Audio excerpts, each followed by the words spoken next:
So this is the meeting for the South Fork Big Nemaha Flooders Review. This is really the meeting where we guide or show you guys the maps that we've been working on for the new floodplains.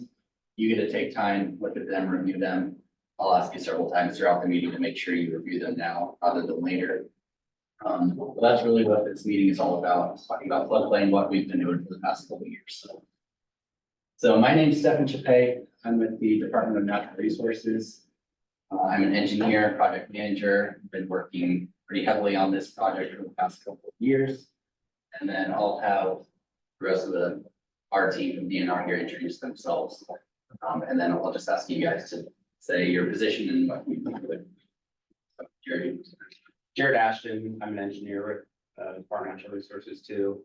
I didn't work that much on this project, but I've done a bunch of similar projects, so I can answer any questions. I'm Elijah Kaufman. I'm the state NFIP coordinator for Nebraska. I don't necessarily do the same thing that these guys do, which is the floodplain mapping. But I can talk to you about the implications of the floodplain mapping. So the regulatory side, the insurance side of things, mitigation, that kind of, all of that is what I'll help you. Really gotta go hate that. Yeah. Feel free, you can name You just say your policy. it. Yeah, that's it. Yeah. So I'm Ryan Stasny with Nebraska DNR. I am a GIS and mapping technician. I helped a little bit on the mapping on this project. I'm Harrison Jones. I'm also a GIS technician. I was kind of the main tech for this project. All right, so we'll jump into it then. So first, I just want to talk about why we do this type of work. The state of Nebraska has seen or has recorded flooding history since the late 1800s. In the mid-30s, the Republic River had some major floods, and that's really what kicked off floodplain management for the state of Nebraska. It's why you all have ordinances now related to floodplain and restrictions on how we develop in the floodplain, doing that smarter. Fast forward to the mid-50s, this is where we're all coming from in Lincoln, had some historic flooding in the University Place neighborhood. Fast forward a little bit more, Missouri River, we all know, 2011, 2019, pretty historic floods. 2019 also just didn't limit itself to the Missouri, as we all know. That was pretty much the eastern half of Nebraska got flooded. So flooding is an issue in Nebraska. 75% of disaster funds that come into the state have some sort of flooding related impact on them, which is why knowing where that risk is so important and why we do what we do. So why do we need to update your flood maps? Johnson County, Pawnee County were updated about 20-ish years ago, which isn't as old as some of these maps I'm showing here that were done on paper. Nemaha and Richardson just got updated maps as well a few years ago. They did have maps that were just literally on paper. There wasn't a digital format other than what we kind of transposed in digital format. But another big reason is the engineering data since 20 years ago has drastically improved. So a lot of the maps, including these that were done 20 years ago, the data behind what went into making those boundaries doesn't even exist anymore. So this will have model-backed data backing up these floodplains, so we can actually look at that and see how they were created. The biggest change that's going to impact the boundary is the topography. So we have LiDAR data now statewide, which is 1 meter by 1 meter resolution of elevation data. So you're going to see a lot more refinement and detail in those floodplain boundary maps. Other things, flood risk changes over time due to development as well. So anywhere there's new development, you're adding more, concrete, that's going to increase runoff and it's changing your boundaries. So floodplain boundaries are always changing. 20 years is plenty of enough time to update those maps and look at that. So along with getting the new maps, those maps are going to be what become the regulatory maps for both Pawnee and Johnson County will be getting updated regulatory maps. So we did mapping for the whole watershed of the South Fork Big Nemaha, but it's just going to be Pawnee and Johnson County that are getting the new regulatory maps. These maps will also be the basis for updating your floodplain ordinance, which is really your community's main goal for reducing flood risk. So where we want to go today, I really want to help you understand what your community's flood risk is. The main part of this meeting is I want to come across or get across is that I need you guys to review those boundaries now as opposed to later. So this is the first time you'll be able to see the maps that we've been working on, provide comments. And it's really easy for us to look at any comments you have now, go back to our office, actually rerun some calculations, double check everything. If you wait a year from now, when these maps are getting closer to preliminary, it's gonna require a lot more time, effort, money, engineering studies to change. So the big point of emphasis today is to comment on the maps within the next 30, 60, 90 days or so. Be in communication with us about any concerns you have. Along with the regulatory data, we do have some other flood risk products that we can provided. So these would be depth bridge, percent chance grids. I'll talk about those a little bit more, but it's data that's not regulatory. It's just for helping inform you about the risk in the floodplain instead of just the regulatory purposes of it. And then lastly, we'll talk about what your role is next in the process as well as ours. So where we've been so far, not a whole lot has happened. So 2022 was the kickoff meeting for that project, or for this project. Since then, we've just been working on developing those floodplain boundaries, doing all of the background engineering data. And now we're having flood risk review meeting today, which is the first opportunity that you have to see all the work we're doing and see those boundaries actually on the map. And all this work was done using FEMA grant money. So these are all the communities that are impacted by the maps. What I'm showing you today, this does not include, I mentioned, Nemaha, Richardson counties, they just recently got new maps. What is it take much longer? I believe they're in the big Nemaha watershed technically. Okay. So those projects were done in tandem. We had their meeting earlier this morning.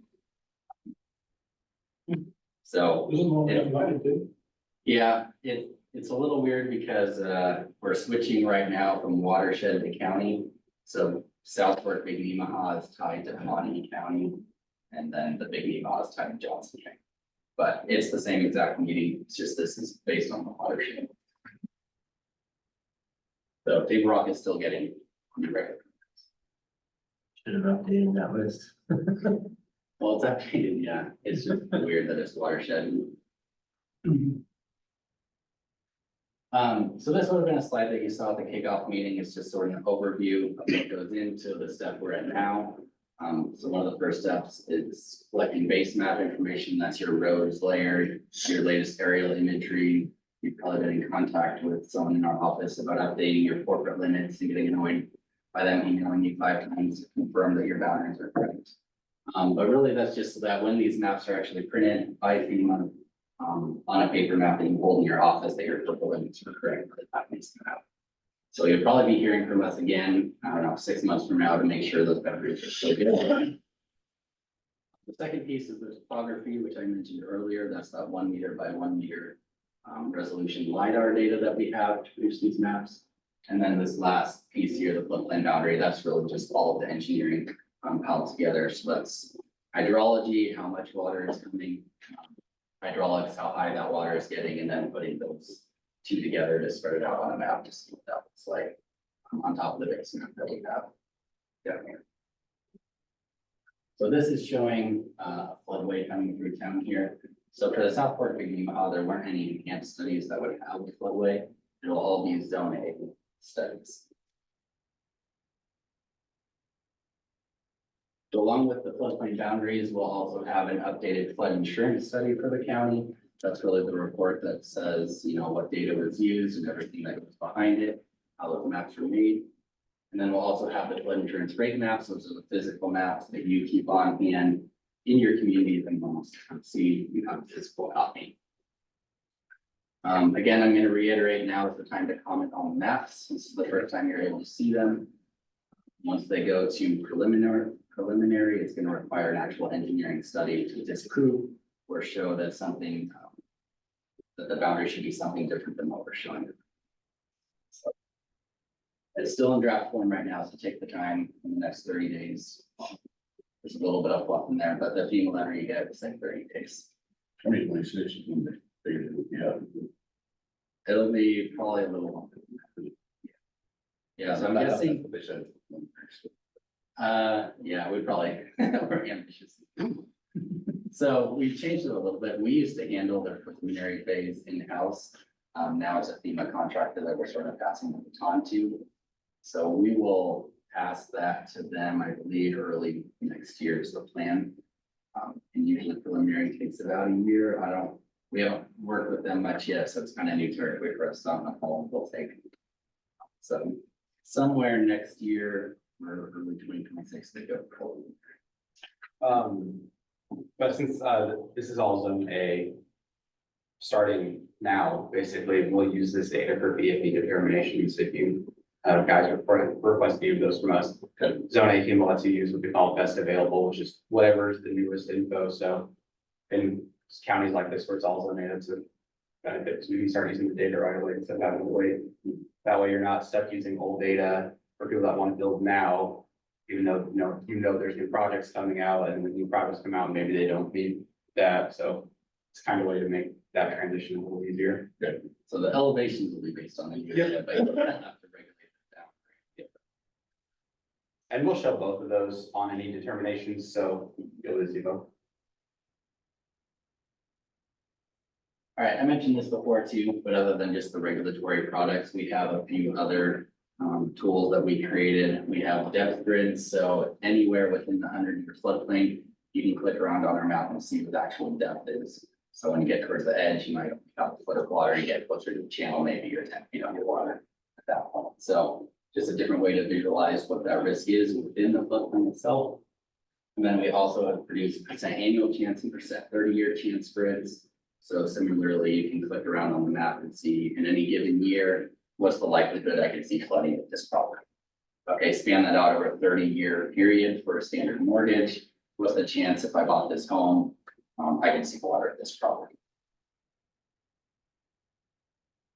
Okay, so I'm gonna try and sort of walk through that handout I had about making a comment on our floodplain interactive map. Go down to this real quick.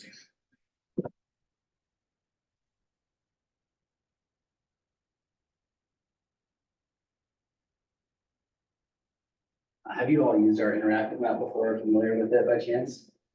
If not, I can walk you through.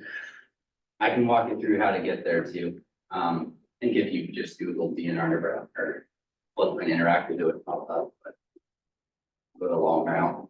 So if you just go to dnr.nebraska.gov, you can remember that, it's pretty easy to get there. Just put it all the way down to the taskbar. You scroll down, you'll see these tiles. This big one in the middle here is floodplain management. Our homepage for our staff that's here today. Scroll down again, you'll see more tiles. This one here says interactive maps. And this first one on the top left is the floodplain interactive map. So this has all of the regulatory floodplains. And just as of a week ago, we added these draft maps for the Big Nemaha and South Park Big Nemaha watershed. So you can look at these maps on here now. Take a second to go here.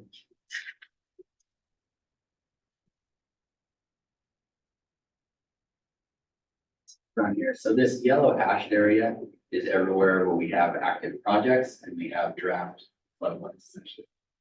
So on here, I believe we call them flood awareness areas, should be this guy here. So I'm going to turn off.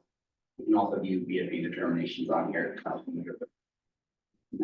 I'm going to turn off everything that you don't currently need. And these two here, these are the regulatory boundaries.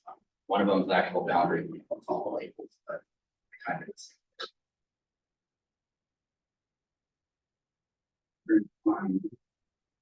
Let's go to table rock.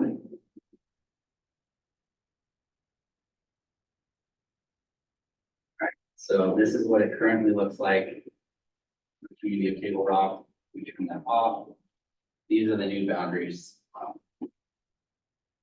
that we've been working on. So this blue area, that's your 100-year, that's the regulatory boundary. And then this orange, that would be your 0.2% or your 500-year boundary. The blue is what's regulatory as far as the flood insurance purposes go. And then the orange is not regulatory outside of some cases such as critical infrastructure. So we can also turn that off, and then what I was talking about before, we have depth grids in here too. So this is the 100-year depth grid where you can click around. Say it's 3 foot there. Closer to the edge of the floodplain, you're just about half a foot. So if you're looking with, or talking with a specific property owner, you can actually look at what depth you'd expect property to have. For that 0.2% or 500-year event, we have the same thing, depth grids as well. And then we also have percent chance grids. You can see this location I just clicked, 6-8% in any given year. You could expect flooding. Click in that same spot again. You're getting closer to that 90% range over a 30-year period. You can see water. We'll go back and turn on the flood awareness area. And then the other piece I wanted to show you is how to make a comment on a map. So you click on these 3 tabs here. There's this option here that says floodplain. And I always forget this, but you do have to turn on the layer that says floodplain boundary review comments in order to be able to create or edit.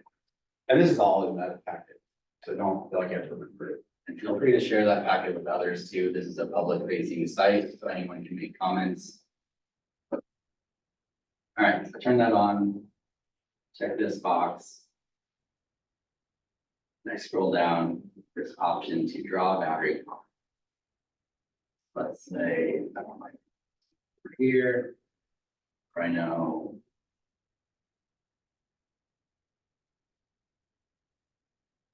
So it just makes it a polygon. When you double click, it'll finish the sketch for you. You can cancel it or submit it. If I hit submit, it's going to ask you for your name, contact information, just so that we can get a hold of you. On the site, it's not going to show your name. It'll show what community, I believe, and It's community job title and comment. community job title and comment is what the public will be able to see if you make a comment. So if you're trying to throw your neighbor under the bus, maybe try to make it a little more anonymous. We just want to get it back to them. Yeah, it doesn't ask you to prove that you are. It says you are. There's no verification. We'll contact you instead of you. Here's Pawnee City, their boundaries. Yeah, and if you're not comfortable or you don't want to make comments on the map too, we'll take your phone calls, we'll take your emails if you want to screenshot something. If you'd rather even just have a PDF of your community to look at, we can provide that as well. Whatever the easiest way to get comments back from you is what we're looking at. So basically what I'm saying is we want comments from you. So whatever the easiest way to get those is, we're happy to do it and happy to help. So examples of other comments we've gotten. So I believe this is Hickman, had a couple comments, and these are just related to parts of their corporate limit that they annexed. So it doesn't even have to be necessarily floodplain related. If your community boundary has changed, you can draw what that boundary should look like on here. We get that, we can update your boundary, contact you, confirm that looks right. Update it that way.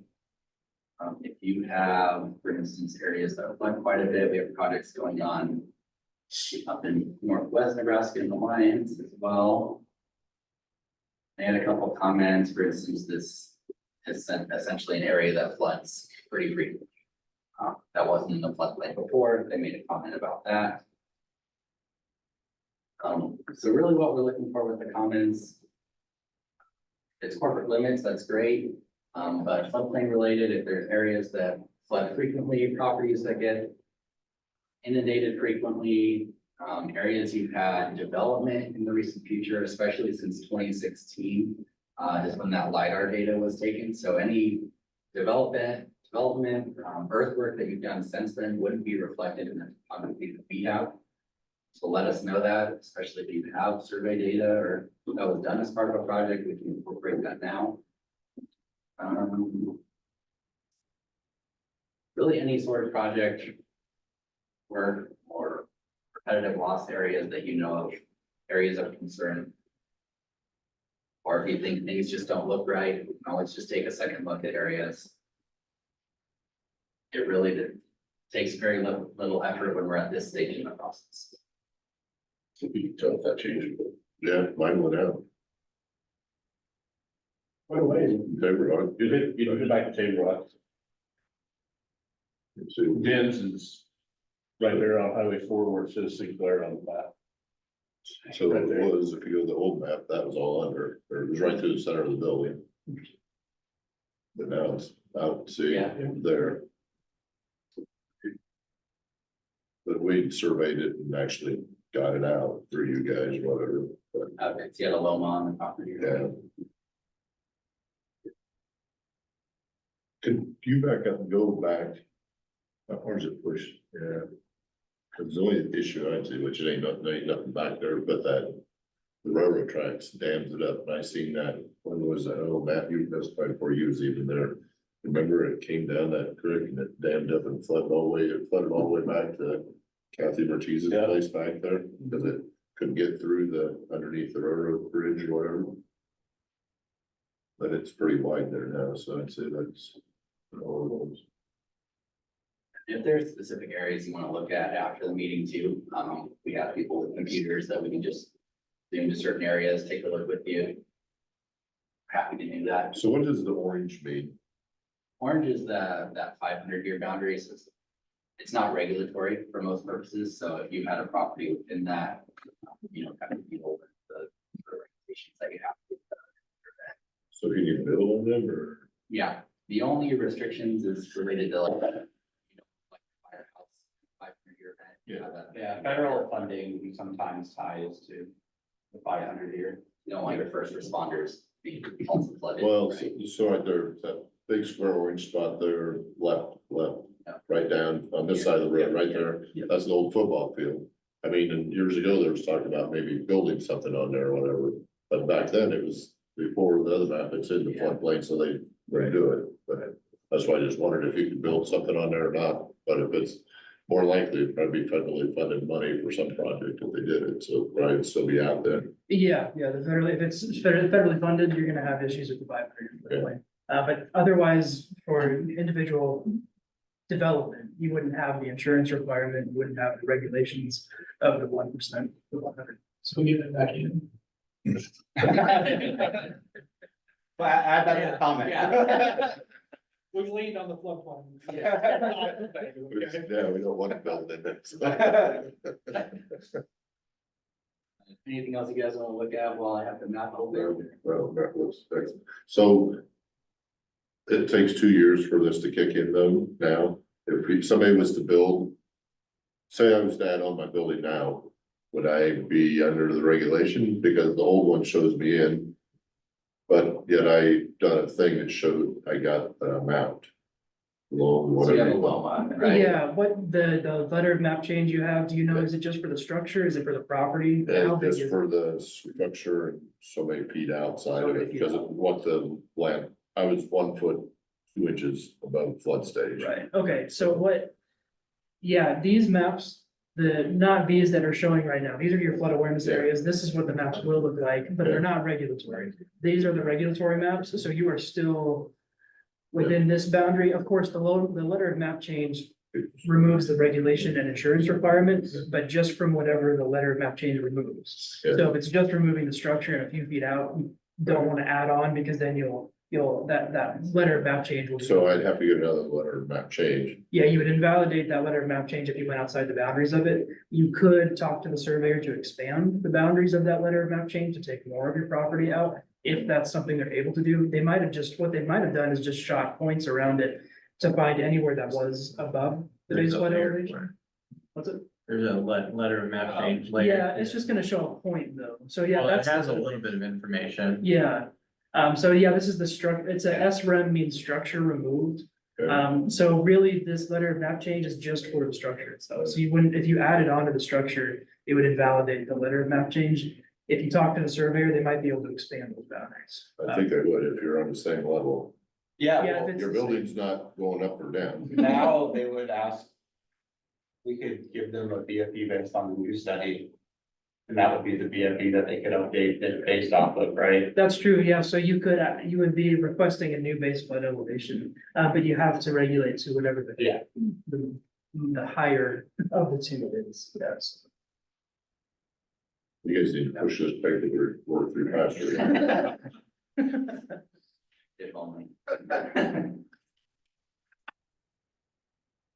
Thank you. All right, I'll jump back to the presentation. We can look at more after the meeting, like I said, if you guys want to. And if you have like plans to do that, feel free to reach out to us. I don't know if you're just like thinking about it or if you have something. We were specific. gonna do it this past year and then Okay. we held off because of money. Okay. Oh, sure. Well, if you find that money and if you have questions about it, reach out to us and we can take a closer look and see Right. what options are available. So just reiterating, these are some of the things to look for when you're reviewing areas of significant flooding, properties that have been repeatedly flooded. Any development that you've had, especially since 2016, any areas you plan to develop, if you're talking about. Mitigation actions related to flooding that have taken place or that you have. planned. And this is just a few items, feel free to comment whatever you want on there. Even if it's just, hey, I looked at these, they look great. That'd be really nice, that would be. Go ahead and do that. Yeah. All right. I'll pass it off to Elijah to talk more about the mitigation side. Thanks. So you're really hoping to say I was deeper in and you give me $5 million to do that. Should play that better. No comment, you can submit it. Before I jump into this stuff, I just want you to know that the priority should be the comments. You've got that 30-day window open to submit your comments, to review those floodplain boundaries, look at your community's jurisdiction. I saw Table Rock, for example, you have your city limits, you kind of have that odd shape off to the east. Make sure that's still valid. Has it changed at all or? No, okay. We have a business down there that's more oriented, and he's super concerned about a lot of things, so Okay. I'll get with him. And Yeah. He came to a meeting and he figured his old flood insurance out, but it was rough. Yeah, and certainly he's allowed to make comments as well. So if you wanted to show him that paperwork and make comments with them, that's fine. So that would be the 13.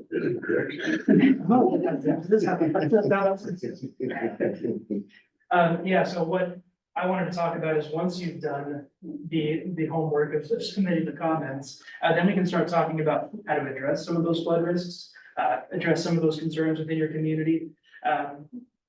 Specifically talking about mitigation is the term that we use, so reducing the hazards within your community, and it doesn't necessarily have to be structural. A lot of times when we talk about flood mitigation, the first thing that pops into your head is, berms, flood control dams, levees, that kind of thing. We're not just talking about structural stuff.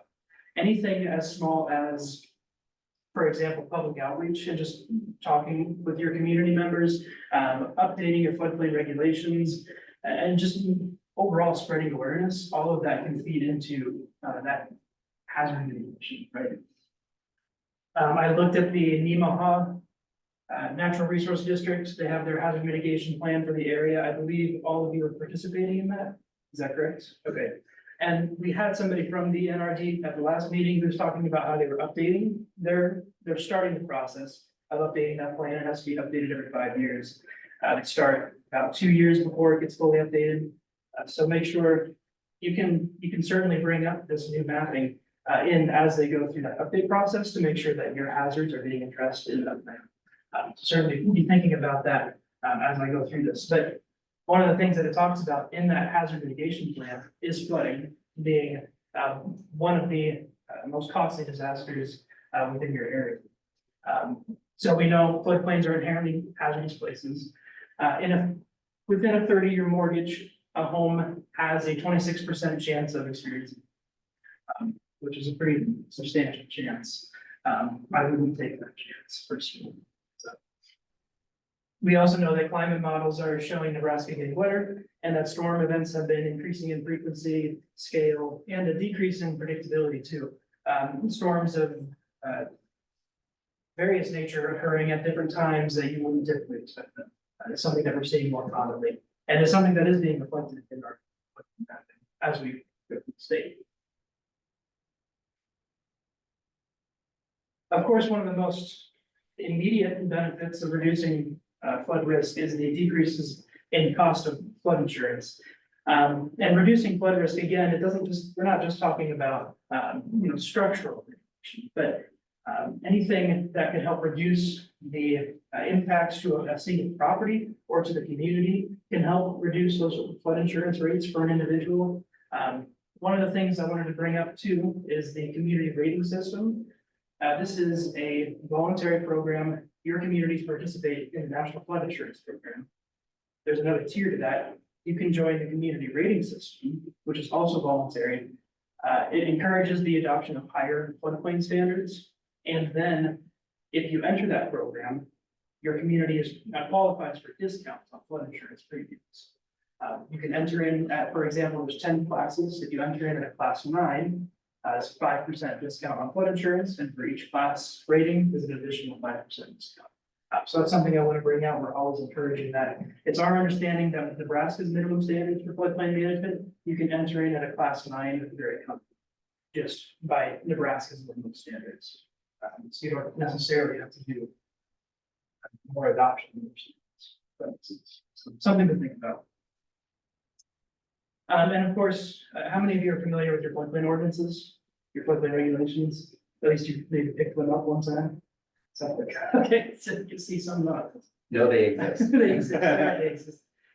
In that ordinance, it talks about safeguarding lives and property and maintaining life, protecting life and property. That's really the biggest thing.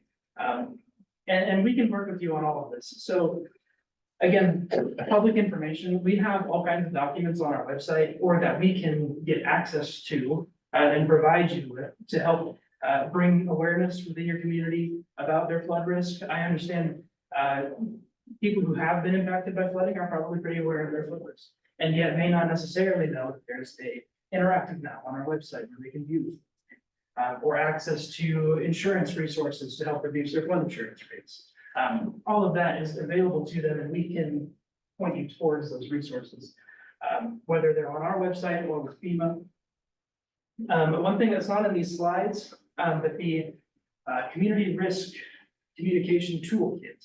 This is something that we can send out to you. But what it does is it's a document that FEMA created. It's a guidance that provides some standard language, standard communication methods that you as community officials can share with the people in your community to help bring awareness to flood risk, flood insurance, the importance of building safely, and anything like that. And it helps communicate this mapping process, which isn't always the easiest to get a hold of or understand. So, that's something that we can send out as a resource.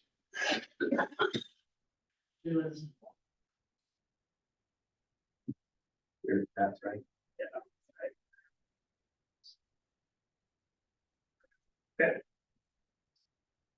Property protection, we'll talk a little bit about that as we go through emergency services. I'm assuming all of you have communication with your county emergency managers and all. Yeah, so this is a good thing to notify them about this mapping process and make sure they're involved in your conversations about flood risk or know about your flood regulations and your role as the floodplain administrator for you in your community. And then, of course, structural projects. So your berms, your levees, those can be costly, expensive, but it's something that we can always talk about and see if it's an option for your community and if it makes sense.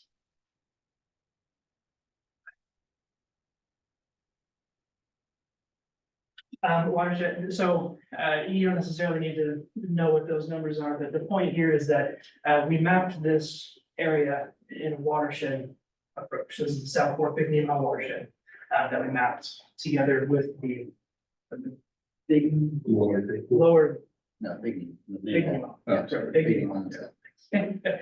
Yeah, so they were done congruently, but within your watershed, you have your hazard mitigation plan, your NRVs that you can talk to, and use this as an opportunity for all of you to be communicating. It doesn't always also have to be anything that you're modifying within the floodplain, you can just leave it out of the floodplain. Remember, floodplains are natural, they fill up with water when you have too much of it. That's the purpose of the floodplain. And one of the best ways to protect your community from flood damages is to maintain those waterways, and then limit the kinds of development that happen there. And you don't have to just completely leave it alone. You can use these as recreation areas, green spaces, that help, beautify your community, but at the same time, leave your, residences from being damaged even flood. So another thing to think about is just your stormwater management. So again, it doesn't always have to be something where you're developing or making some sort of structural change within the floodplain. Again, if you just let it do what it's supposed to do, absorb that water with some nature-based solutions.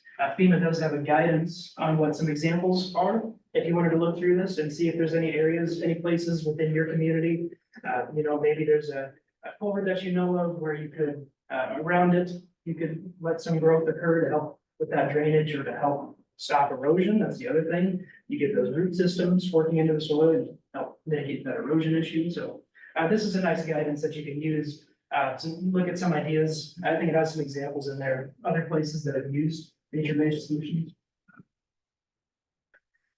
This is also something to talk about with your future land use plan. So as you look forward, as you're planning where developments might occur in the future, take these flood maps into account. Of course, the flood awareness areas aren't necessarily regulatory yet, but they're going to become regulatory in the future. So make sure that you're aware of those at least and planning around them. Critical facilities, I looked on the in the hazard mitigation plan for the Nemaha NRD. I didn't see necessarily critical facilities in these communities in your county in a floodplain.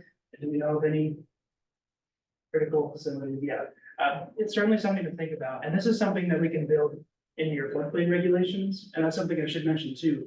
As we work through this mapping process within the next probably year and a half, we'll start contacting you and letting you know it's time to update your floodplain ordinances, because you do have to adopt the new maps into your regulations before they go effective.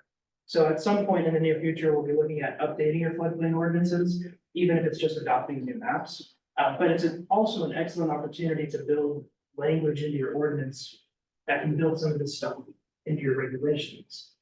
So you don't necessarily just have to suggest it, you can require it in your ordinances.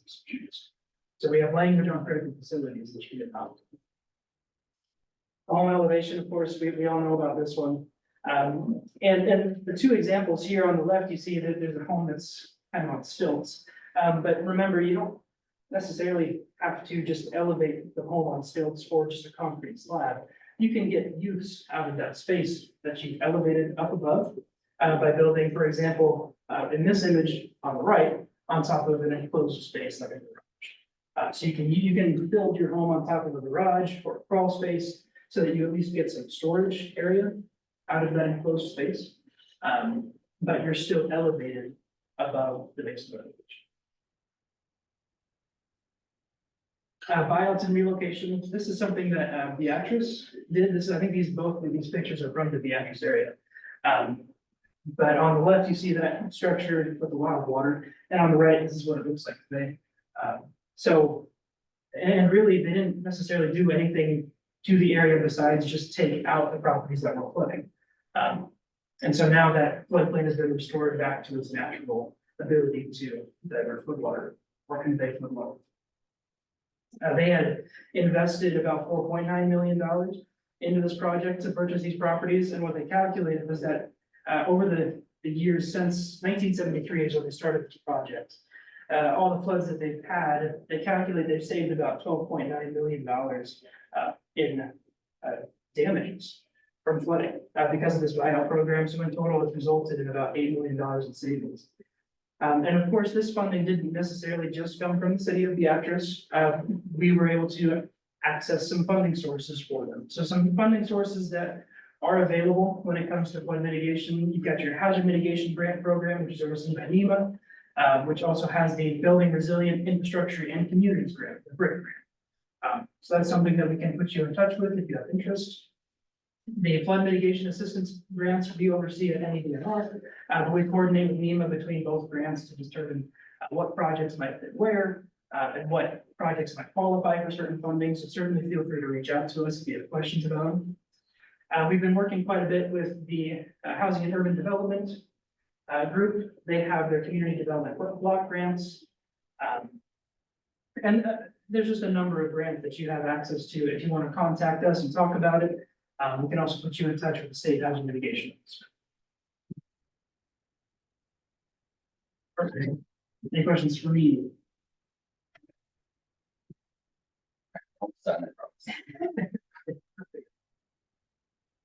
All right, so last thing that we'll talk about is just sort of the next steps for this project, which we touched on a little bit already. But next week, your community officials should be getting a letter from FEMA notifying them that you're officially in the 30-day comment period for these draft maps, which we're talking about. It'll have an end date on there. But if you're still looking at the maps past that date, please still make comments or let us know. It's gonna be longer than that before we pass it off to FEMA, so there is a little bit of wiggle room there, but I do ask you to do it sooner rather than later, because eventually that time will come. So we will pass that off to FEMA, anticipating probably the start of 2025, they'll get started on it spring 2025 would be my guess. That preliminary phase will probably take about a year. After the maps go preliminary, they're mostly set in stone.